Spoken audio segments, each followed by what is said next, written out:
કલ્પૂસ home ટેસ્ટમાં તમારું સ્વાગત છે। આજે આપણે બનાવશું જાડા પૌવાનો ચેવડો।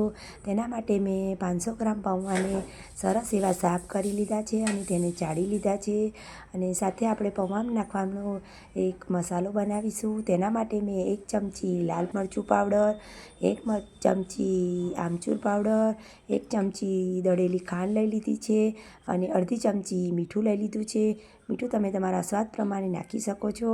પછી મસાલાને સરસ એવું મિક્સ કરી લઈશું। આ મસાલાને આપણે ફરી ઉપયોગમાં લઈશું અને પછી તેમાં નાખવા માટે આપણે સિંગદાણા અને ખૂબ એવા લીમડાના પાન લઈ લીધા છે। પછી એક કઢાઈને ગરમ કરવા માટે મૂકીશું અને પૌવાને તેમાં આપણે પહેલાં એમ તેલ વગર સરસ એવા શેકી લઈશું।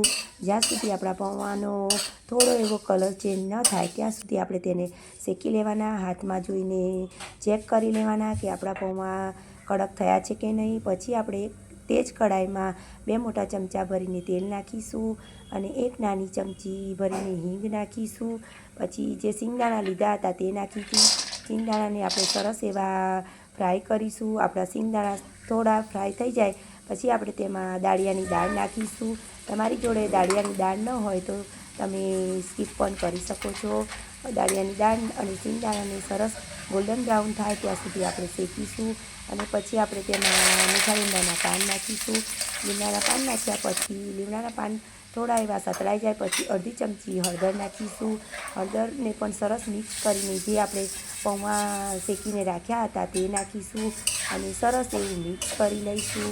આપણા પૌવા સરસ એવા મિક્સ થઈ જાય પછી આપણે જે મસાલો બનાવીને રાખ્યો હતો તે નાખીશું અને ગેસની ફ્લેમ બંધ કર્યા પછી તમારે મસાલો નાખવાનો।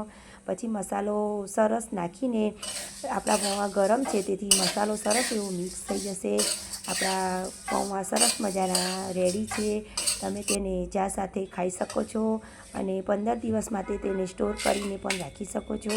આપણા પૌવાનો ચેવડો સરસ એવો બનીને રેડી છે। તેને આપણે સર્વ કરીશું। તમને મારી આ રેસીપી ગમતી હોય તો મારી ચેનલને લાઈક કરજો, સબસ્ક્રાઈબ કરજો અને શેર કરજો। તમારો ધન્યવાદ। જય માતાજી।